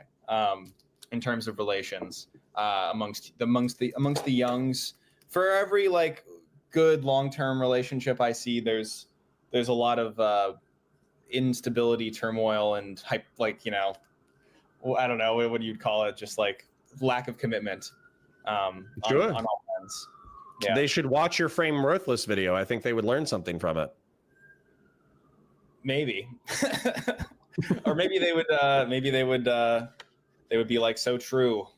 That this justifies the way I'm acting already and more. Well, I don't know. I made it when I have these problems. So no, I would say the particular thing where the father figure does you have to commit in order to figure out what you want or something like that. I find that you might have not had the experience at the time in order to know how true what you were saying was. But like we were talking about earlier, you can idealize. So, talk about like power, 10 out of 10s, having 3 10 out of 10s, all that kind of stuff. Yeah. That kind of stuff can seem really idealized, especially when you're on the outside of it. But I think when you get it and you look at people like Dan Bilzerian, for instance, he had all the money in the world. He was able to pay women thousands of dollars to hang out with him. But as soon as the money was gone, guess what? So were the women. Same thing with Andrew Tate. He's a sex trafficking piece of shit, as far as I know. And he pimped out all of his girlfriends. Well, as far as I know, he doesn't have a single loving relationship with any woman in his life whatsoever. And the only people who continue to hang out with him are e-girls who somehow think that he's not going to be emotionally manipulative or beat them. And shocking, he ends up beating them or emotionally manipulating them. And so that's where, for me, you can idealize those Instagram photos of the powerful man with, 3 10 out of 10s. But the lived experience of that is actually probably fucking miserable, cruel, and evil. Yeah. Yep. I mean, the song, I forgot we were talking about the song there for a second, but yeah, the song is like, it's playing with this, because it is sympathetic to want to be loved. I just want to be loved. But then it's not sympathetic to want 3 10 out of 10 power. Yeah. Like, now you're not. But like it's like, I'm a simple man. I got simple needs. I just need somebody to love me. But then he's like, and then like, yeah, I just want to be loved by an 8 out of 10 at least. I'm not I'd settle for a 7, honestly. You know, like, but then it starts out fairly reasonable. Yeah, it starts off reasonable, and then as the song goes on, he slowly starts like by an 8 out of 10 at least, but then like it's like by a 9 out of 10, and then it's like by a 10 out of 10, and it's like by 2 10 out of 10s, and yeah, you can always keep moving the goalposts. And you know, I've been in a lot of relationships, and like they've gotten better, and so it's kind of like, you know, if my next relationship, it might even be better than this one. It's like, well, at some point I'm gonna look down at my hairline, which is gone, and wonder where my life went. Well, dude, and that's what I would say. You know, again, I don't know what your situation is right now, but you know, I'm 37. I still have you know, an okay hairline. I think that if I was a single man, I could go to the bar and, you know, whatever. But also those relationships don't appeal now half as much as they did a decade and a half ago. And it's just because, you know, relationships and family. So I don't know if you want kids, but I would say it's actually quite easy to put. I think men, part of the reason why men are addicted to, you know, sex and sexual attention is because we validate ourselves based off of the quality of the sexual attention that we are receiving. So if a bunch of unattractive people want to have sex with us, then obviously we have like low sexual marketplace value. Whereas if very attractive people want to hang out with us, you have medium sexual marketplace value. Let's consult the man-female chart. You see all the women go. Yeah, sorry, keep going. So but then the point being, of course, that the medium sexual marketplace value, right? So above average means that, you know, some women are going to be attracted to you, right? Yeah. And so with that being said, there's a constant like dopamine validation of, you know, when attractive people are attracted to you, that is a dopamine validation. However, I think that the other thing that we're primed for, which is, in my opinion, probably more powerful than even that sense of dopamine, is if you marry or get somebody pregnant whom you love, with whom you're looking forward to having children. You're not scared of it. You're excited about it. Yeah. And then a living creature comes out that is half you and half somebody you love. And then you are charged with the responsibility of making sure that that person becomes a good person over the next 2 decades. Yeah. That has like an overwhelming hormonal bombardment of chemicals that it's hard to describe. Yeah. And so that's where I would say is, if somebody is trapped on the hedonic treadmill, I would almost encourage them to like go find their baby mama or wife and see if that's better. Yeah, that's like it's even more pleasure, right? Like it's even better. Weirdly, yeah. That's a great point. It's a great point. Yeah. I've never heard that point, but you've expressed it greatly. Yeah, I like that. Thanks. I like that, because like obviously humans want to be hedonistic. You're just saying there's like a better, you know, there's a better path to your own personal enjoyment and life experience, and it's being in love with someone in the long term stably. Because, you know, I distrust the treadmill myself. So yeah. Well, and not to expand on that, because I want to hit the next song, and then we're almost, believe it or not, we're at 90 minutes. So I think by the time we're wrapped up, we'll probably be around 2 hours, which I think is the perfect amount of time.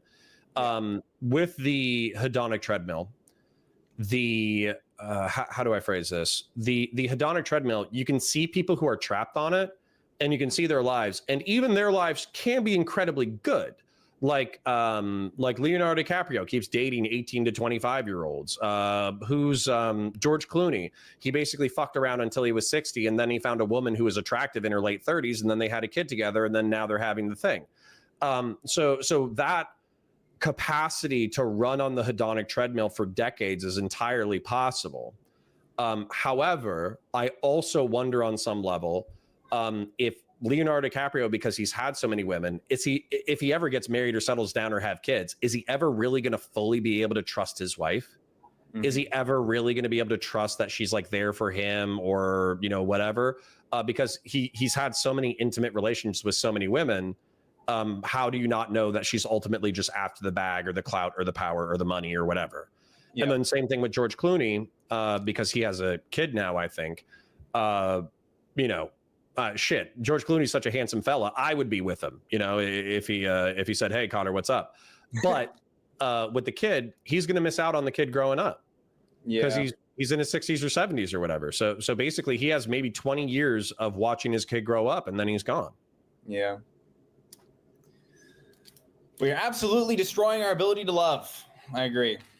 All right, then let's hit the last song, and then I think I'd be comfortable wrapping up. Although I will ask chat if they have any questions for you before we go. I watch my YouTube videos at 2x speed, which I'm happy that you weren't on. Sometimes when I have a video that underperforms, if I don't get 10% of my viewership, I feel like it's a failure. And oftentimes I will delete that video. Yeah. And so I am ecstatic that you didn't delete that video because it is phenomenal. And I watch my YouTube videos at 2x speed. It basically talks about the runaway dopamine like system that we're on with social media, where as we crave and consume more and more content all the time, our desire to crave and consume more and more content just goes through the roof. And so effectively you have the boomer version of it, which is your hypothetical mom on Facebook. Yeah. But then you have the Zoomer version of it, where it's just like video content as much as possible. I cannot hear my own thoughts or I will freak the fuck out. Yes. Yeah. Thoughts. Well, I get quite black-pilled about my own job quite a bit sometimes, because I feel like the best I can do as a man online is to just sort of trick people into being conscious for a few seconds during the noise, because the only way I can interface with people is making content which is going to be contributed to in I make stuff that we like this stream. We're hoping someone's going to kind of play in the background to hang out with their friends. Jreg and Counterpoints. I don't know. I get nihilistic about it. But I don't know. It's the only game in town. The 2x speed thing, yeah. My mom used to take my Game Boy away. She was like, "Don't do that." And now she's on Facebook all day, or she was when I was like making the song, and that was like an actual. There's an actual video of my mom. Oh shit! I didn't know. That's cool. Yeah, that's my Jamaican mother. Shit. Yeah, and she's such an extrovert. She's a very social person, and Facebook totally hijacks that reel for the boomer, because she gets to keep in touch with everybody and see what they're up to. It's like an extrovert paradise. And I got my I got my extroversion from her. Like I was like introverted most of my life, but I kind of used her as a model of like connecting people and bringing people together, and like forcing me to be more extroverted. And I thought, I don't know, I was like, she knew on some subconscious level that I shouldn't be looking at my Game Boy all day. But it's not her fault. We're all so fucked. Like, well, I mean, willpower issue. No, I do that with my son, where I have to get him off the iPad every now and then, just make him go outside and play and all that kind of shit. Mm-hmm. And then he's like, "Daddy, how come you can look at your cell phone while we're at the playground, but I'm not allowed to have my iPad?" And I'm like, "Shut up and go play." But I do have I actually go on a 4-day retreat. I did it last year. I'm going to do it this year as well, where it's actually like a men's retreat. My father-in-law runs a drug rehab center, and there's no cell phones. So I actually went last year. I went 4 days without a cell phone, and I basically realized that I have like a brain within a brain that's connected to the internet at all times. And whenever I have any curiosity about anything whatsoever, I'm able to research that thing and run down whatever I'm curious about. Yeah. And so when I took away the cell phone for 4 days, what I realized was I was eventually, it took a few times, but I was capable of just having a thought and not having the immediate answer to my question. And then I just had to sit there with the thought and just kind of ponder it from multiple angles. And it was almost uncomfortable. I hate not knowing everything immediately. Yeah. I can't fucking stand it. I can't fucking stand it. It's so awful. It's so awful knowing everything immediately. I leave my phone at the studio. This is partially why I have a studio. I don't have any Wi-Fi at my home. It's like 20-minute walk. Oh shit. Studio. So I got to walk home. This is my like little defense up against the internet. And so when I'm at home last night and I'm on keto, so I'm eating a lot of meat now, and I'm like, I don't know how to cook meat sometimes, and I'm just like. And I'm like, I got a griddle, and I'm supposed to you're supposed to season the griddle by putting like pork fat on the griddle, and there's just so many like little details I don't know, and I'm just like, there's just like normally I would have asked ChatGPT 12 things in like this 20-minute span. I just don't have access to that information, and I just have to like wonder and guess, and all those things ended up being fun. You know? I can figure out how to cook a freezer burn steak. I figured it out. Okay, I can figure out how to make a pan, get grease on it so that things don't stick. And even if I don't do it perfectly, it doesn't matter. Not everything has to be fucking optimized all the time. It's so exhausting, and it's just like I can't. But I don't think it's a willpower issue. I think everyone has this problem, and I suspect, I don't know.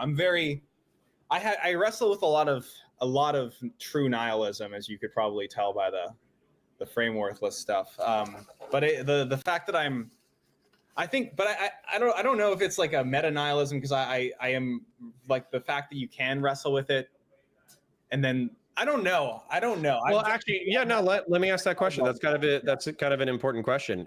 So the way that I would interpret like true nihilism or whatever would be that you would effectively think that undergirding all of reality is nothing. Mm-hmm. And then so ultimately we're just kind of in this like illusory fabrication built up off of like, I don't know, like quirks in existence. Mm-hmm. And then therefore ultimately whatever we do in this life doesn't really matter one way or the other. Right. And so therefore you can kind of get trapped into well, fuck it. Okay, why am I even bothering? I'm not a nihilist, but I'm a painist, which is that things are incredibly meaningful, and I'm fucking everything up all the time, and it's terrible. Yeah, that's what I'm landing on that one. No, but that's a great one actually. So one of the things that I like about again, it's another Jordan Peterson thing, but he says like, if you're a nihilist, try to deny your own pain. And so basically like, I would love to find a nihilist who was like, nothing matters, bro. I can do whatever I want to do. And then I would want to take their hand and put it on a dining room table and then stab them through the hand with a fork and see if they can just be like, oh yeah, no big deal. Like, no, I think they're going to freak the fuck out. Right. Yeah. And so very clearly we're biological beings. You see Smiling Friends, that show? I love Smiling Friends, but I don't know if there's a specific reference. There's the guy who's like, nothing means anything. Let's get all the Puerto Ricans, and then he points a gun at him and he pisses his pants. Yeah. Brilliant scene. Yeah. So basically, I want to do that. Yeah. Okay. Cool. Yeah, I gotta go, but we should do the questions. Sure. If anybody has a question for Mr. Jreg before we wrap up, please type it in the chat. Do @Counterpoints or just do @Counterpoints or @Connor. I'll ask him the questions. And then I'm just going to scroll up because I did see an interesting comment. Derek says, wait, I was joking when I said Jreg has African DNA. Is your mom actually Jamaican? You gotta pay me for the 23andMe results. I charge for that, unfortunately. All right, then I'm going to scroll, see if I can find anything else. Kid is a future every race on the planet, though. It's just a exactly even mix. Perfect. Then, do you have any interest in Twitch and YouTube political debate, or do you think that it's a waste of time and energy, and you would rather I would love to do. I'd love to moderate in-person debates more. I think I am kind of nihilistic about the Twitch debate stuff, but at my studio, I know a ground news guy, and we're in talks at like maybe we could do sponsored by Ground News, like a debate between like a far left, far right person or something. I'd love to do a primitivist versus transhumanist debate actually at my studio. and moderate. I would love to moderate a debate in very good faith, ideally between people that I know well and like both like, and who like each other, just have like a productive, more of like a substantive conversation. I have a podcast called Horseshoe Theory. We had I think my best episode was Joshua Citarella and JJ McCullough, my two mentors. And they substantively disagree on a lot of stuff, but they had a great conversation. And I want to do more stuff like that. Cool. Reason Riff says, what Game Boy games were you playing when you got your Game Boy taken away? My mom was telling me this story, which I didn't know, but apparently when I was 1, they found me outside in the snow, and I was I had a Game Boy or something. It wasn't a modern Game Boy. It was maybe the first Game Boy ever or something. And I was playing on the game. I was 1 year old. I don't know how that happened. I don't know how I got into the snow. But apparently I've been addicted to video games my entire life. But yeah, kids these days pretty much come out knowing how to do iPads. Yeah. Yeah. And I think I would have been playing Pokemon Silver. Okay. Yeah. Mighty Elf asked this earlier, so I'm happy they asked it again. Do you have unironic political beliefs? Yes. Okay. Do you want to share any of them, or do you think that would ruin the character? I don't think there's a character. Well, okay, I am, sincerely, I don't like the status quo. And I like when I get genuinely excited when things happen and things change and people pushing to the extremes, I think is interesting. But it also scares me a little bit, so that's true too. I like UBI. I think UBI is an interesting idea as things get automated. I don't know what else. I don't feel like I've ever been oblique about my political ideas. They're always pretty clear and standard. But do you? Well, I guess I would ask this because when it comes to the anti-centrist whatever vibes, where you can almost perfectly encapsulate at least the vibes of the extremes of libertarian and authoritarian ideologies. Yeah. I guess my question is do you believe in republicanism or liberal democracy or freedom or any of that kind of stuff? Or do you think that the status quo is so psychologically intolerable, you would almost rather shake it up, even if it was from an extreme perspective? Yeah, probably more the latter. I don't know. It is more of a vibes ideology rather than something I can intellectually justify. It's like the equivalent of me going, it's like I just political tantrum. And I'm an artist. I'm first and foremost an artist. I think autistic people miss this all the time. I am doing this as art. I didn't have a political view until I started applying an artistic frame to it. So I'm coming at this from a perspective that no one else in the fucking autistic political sphere with their first principles is doing. I'm not I didn't sit down and logic everything I think out axiomatically and build up a tree. I am doing this as an artistic aesthetic movement. Yeah, you're doing almost like a Jackson Pollock, smashing all the colors together, but instead your paints are ideologies. That's interesting. Pretty much. I mean, I'm much more interested in politics through that lens, and to the point where I don't think I can view it through the lens most people look at it through. And I could give you answers, but if I said them, I would feel like I'm lying to you. Yeah, because you're not sure how you would back it necessarily. It would all be instinct based. Yeah, pretty much. But yeah, I don't know. Okay. Here's a hot take. I think war is bad. Nice. And I don't think those people should be killing each other over there in Iraq. All right, Nicholas Diorio would love that. So Yeah. Derek says, does Jreg speak patois? Yeah, man, wagwan, brother. I don't. I see. The thing is, I am Jamaican, but it's gonna sound like I'm doing something offensive because of the lack of patois that I'd have. My mom actually, when she gets mad, she slips into patois. Oh, nice. Is pegging gay? Is pegging gay? I think so. Yeah. I think it's a little gay at least. Yeah. Right. You're sticking something in there. Yeah. Reason Riff says, how satisfied is Jreg with our current political system? Is radical change needed? I think you just answered that, to be honest. Yeah, you can answer that one. Yeah. At the same time, things happen and I'm like, I'm like everybody else, I'm not going to deny I have a bit of an emotional reaction to things happening. Like, ah! Yeah, like, because man, nothing happens for decades, and then decades happen in weeks. Yeah, well, there are weeks where nothing happens and decades where nothing happens because nothing ever happens. But I was like looking at I was looking at Brogan's screen and like Israel was getting attacked. I was like, Jesus, imagine a fucking nuke just go, or like imagine you cut to Iran, just a nuke goes, like what would I do? I'd be like, holy fuck, I don't know. Do I tweet? Do I make a funny tweet about this? I don't know. Jesus Christ. Probably.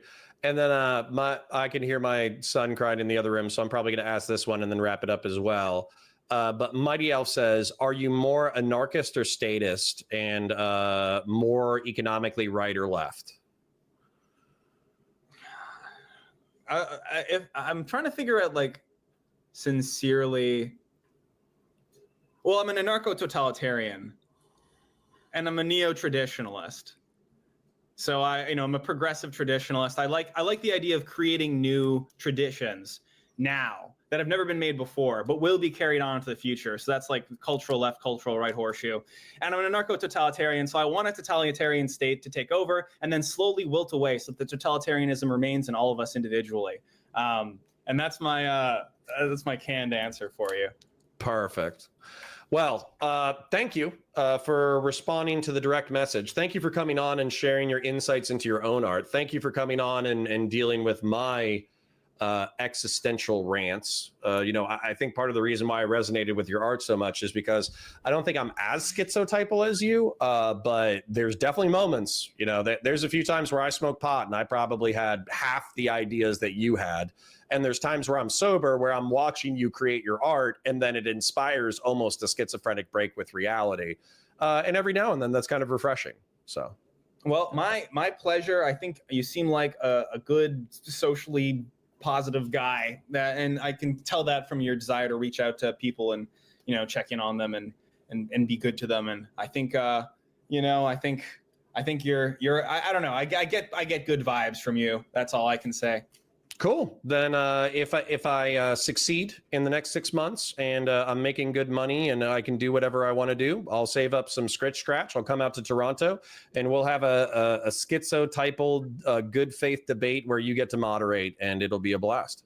Sounds great. I look forward to it. Okay. See you later. Bye, buddy.